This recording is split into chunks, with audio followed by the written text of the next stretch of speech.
Did you ever think you'd stumble upon a medieval castle in the heart of Ohio? Well, that is exactly what you will find down a narrow and windy road located right on the bank of the Little Miami River. Welcome to Pop Culture Passport, your ultimate guide to quirky and cool destinations across the U.S. I'm your host, Beth Scalacci, aka the Roman Yeti, here to help you dive into the world of theme parks, uncover film and TV locations, and explore quirky museums, roadside attractions, and legendary venues that capture the heart and soul of this unique country. So grab your pop culture passport and let's discover destinations that resonate with your interest, not just with what's trending on social media. Are you ready? Let's roam! Welcome back. On our last trip to Cincinnati, we decided to check out the Loveland Castle in Loveland, Ohio. This is a place where knights, castles, and the Loveland Frogman all come together. Sound like a fun mix? Let's dive in. So, I feel the need to start by discussing the man behind the castle first. Loveland Castle, also known as Chateau La Roche, I believe is the right way to say that, was the lifelong passion project of a man named Harry D. Andrews. Harry was a World War I veteran and a huge fan of medieval history. After serving overseas in France, he returned with a deep admiration for the castles and the ideas of knighthood that he saw there.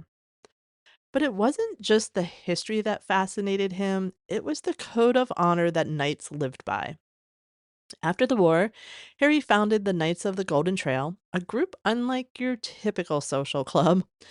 This group was rooted in the principles of chivalry, with members pledging to live by the Ten Commandments and uphold values like courage, loyalty, and honor, just like the medieval knights. The group began with Harry's Boy Scout troop, but over time it expanded to include men of all ages who shared Harry's vision and ideas. Now, becoming a member of the Knights of the Golden Trail required a serious commitment to living by these moral codes, especially the Ten Commandments, and also adhering to the values of knighthood. The group had a formal hierarchy, and the members proudly referred to themselves as knights. They would gather for meetings and ceremonies in the Great Hall, where they discussed how to embody their code and carry out their responsibilities. During these ceremonies, the knights donned simple medieval style garments that reflected the group's dedication to tradition. And beyond their ceremonies, the knights also took on the responsibility of maintaining and preserving the castle as part of their service to the order. Now, their activities didn't stop at the castle. The knights were also active in organizing community service projects and events, and setting a positive example through honorable living and a commitment to serving others. Today, the Knights of the Golden Trail continue to exist and play a vital role in maintaining the castle. They remain dedicated to the traditions and values that Harry established, ensuring that Loveland Castle remains a place where visitors can explore history and learn about the moral code Harry worked so hard to preserve. And Harry had a vision. He didn't just want to talk about knights. He wanted to build a place where the ideas could live on. So what did he do? Well, he decided to build his very own castle. Now, the construction on Loveland Castle started way back in 1929, and as Harry began building the castle by hand, stone by stone, he started collecting stones from the nearby Little Miami River and began building. Now, it sounds like a massive undertaking, and it was. The castle was Harry's labor of love, and he worked on it for more than 50 years. He used all sorts of materials, and to me, one of the most interesting one was he used recycled milk cartons as molds, and he would fill them up with cement and like create the bricks. And you could tell those bricks while you were walking around. He wasn't a rich man. He was just really determined to make this happen. And this wasn't just a weekend hobby for Harry. He lived in the castle for much of his life, maintaining it and continuing construction until his death in 1981. I mean, can you imagine the dedication of your whole life to a single project like that? It paid off. It's a gorgeous place. Now, when you first step up to Loveland Castle, you're immediately transported to another time, another place. It has that unmistakable medieval feel. It has the thick stones and towers that make you feel like you've stumbled into a centuries old fortress. So let's take just a little closer look at some of the unique features and things within the castle that you'll find when you visit. So, one of the most striking parts of Loveland Castle is the Great Hall. Picture long wooden tables, benches, and medieval style banners hanging from the walls. It's just this perfect setting for the knights. Now, this was the heart of the castle where the Knights of the Golden Trail would meet, and the hall has a very traditional medieval aesthetic, but it also served practical purposes. It wasn't just for appearance, it was used for real meetings, ceremonies, and even dinners. You can almost imagine the knights sitting around this table discussing whatever they were discussing at that time, the values of courage and honor. And the walls were adorned with shields and swords and tapestry. And the swords and shields are they're both authentic and replicas, and it just added to that medieval vibe. I just felt like I was walking around in Europe this whole time. It was very, very immersive. Um, and next up was the armory. I mean, no castle is complete without an armory, and this one did not disappoint. Harry was very passionate about medieval weaponry, and over the years, he accumulated a collection of items that are displayed there now. Suits of armor, some replicas, and some older, more authentic pieces are showcased cased in this space. Um, Few crossbows, spears. We talked about short swords and shields, but you can really get a sense of the craftsmanship that went into these tools. And what makes this armory unique isn't the collection itself, but the fact that Harry built this space specifically to house these items. The walls are lined with display cases and racks, each one just carefully arranged to show it off. It was just, a fascinating room to walk around and look at all the details. Now, Loveland Castle has several towers, which give the building that iconic fortress like appearance. And one of the main towers was designed to offer a panoramic view of Little Miami River and the surrounding landscape. Now, you can actually climb up these narrow, and when I say narrow, I mean narrow spiral staircases. It's a very tight spot. Just, if you have any a fear of heights, just be careful. I don't know why the spiral sort of messes with my heights issues, but just be warned. And another fascinating area was the dungeon. And while it's not deep, it's not as dark as you would see in European castles. It did have an eerie vibe that the castle even had one. But, we were going for authenticity, Harry was. So he built this small enclosed area to mimic the dungeons of a real fortress. As far as we know, it was never used for imprisonment, but it adds to, again, that authenticity and serves as a reminder of the medieval justice system. And as I mentioned earlier, Harry lived in the castle for many years, and while it has that medieval feel, it is also equipped with some modern necessities like running water and a small bathroom. The kitchen area, while modest, was functional enough for Harry to prepare meals. His living quarters were simple, reflecting his no nonsense frugal lifestyle. And he didn't prioritize luxury at all, but instead he focused on making the castle a livable um, place.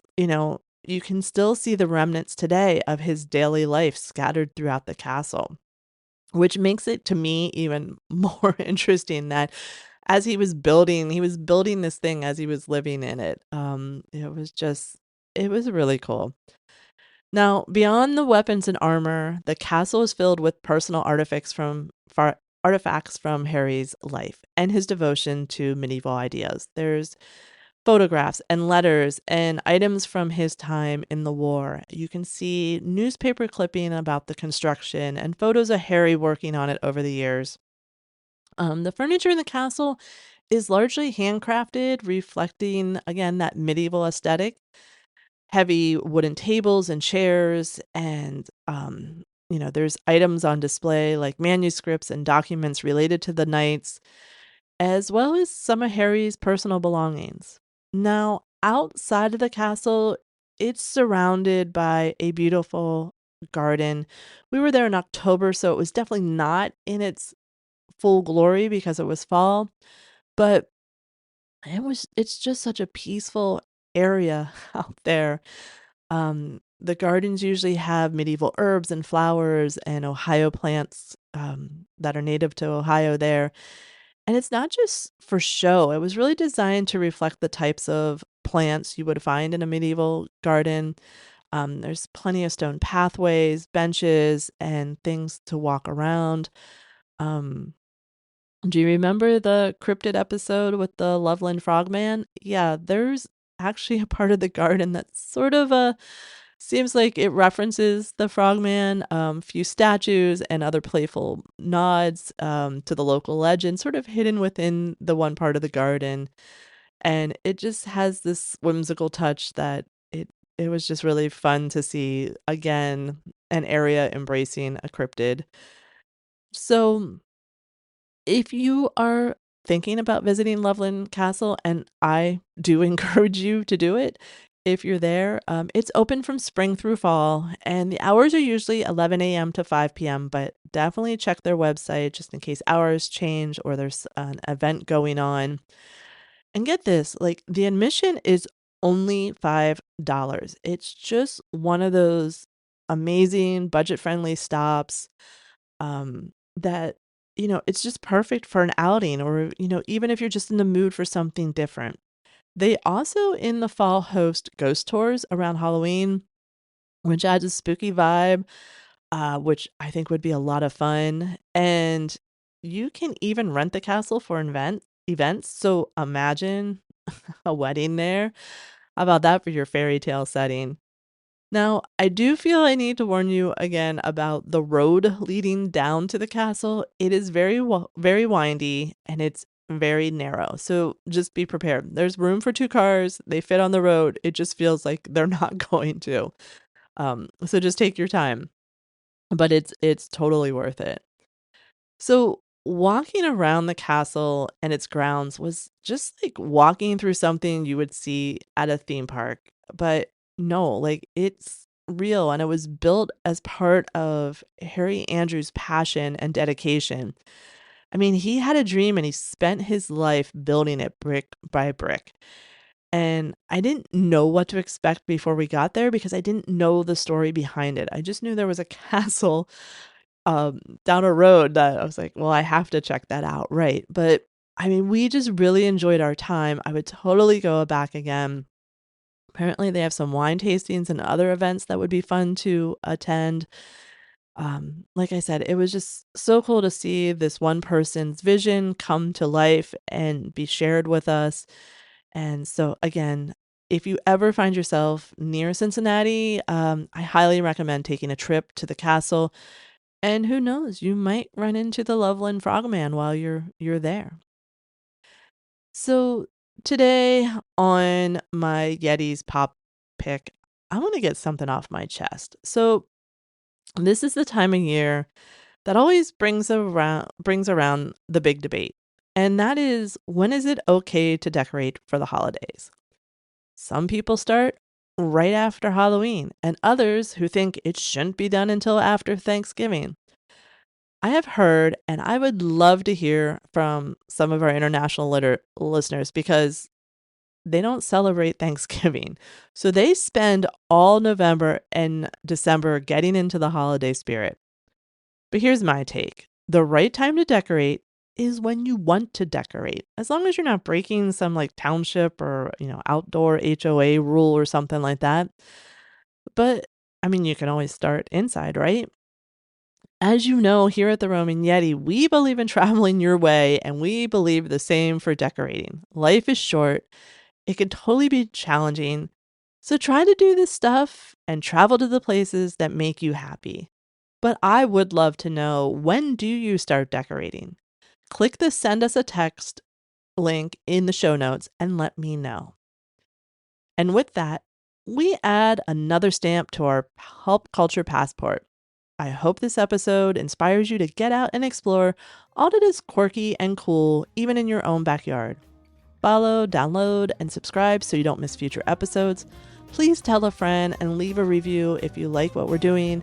It really helps grow the show. And you can also follow me on Instagram or Facebook. Just search for The Roaming Yeti. So keep roaming.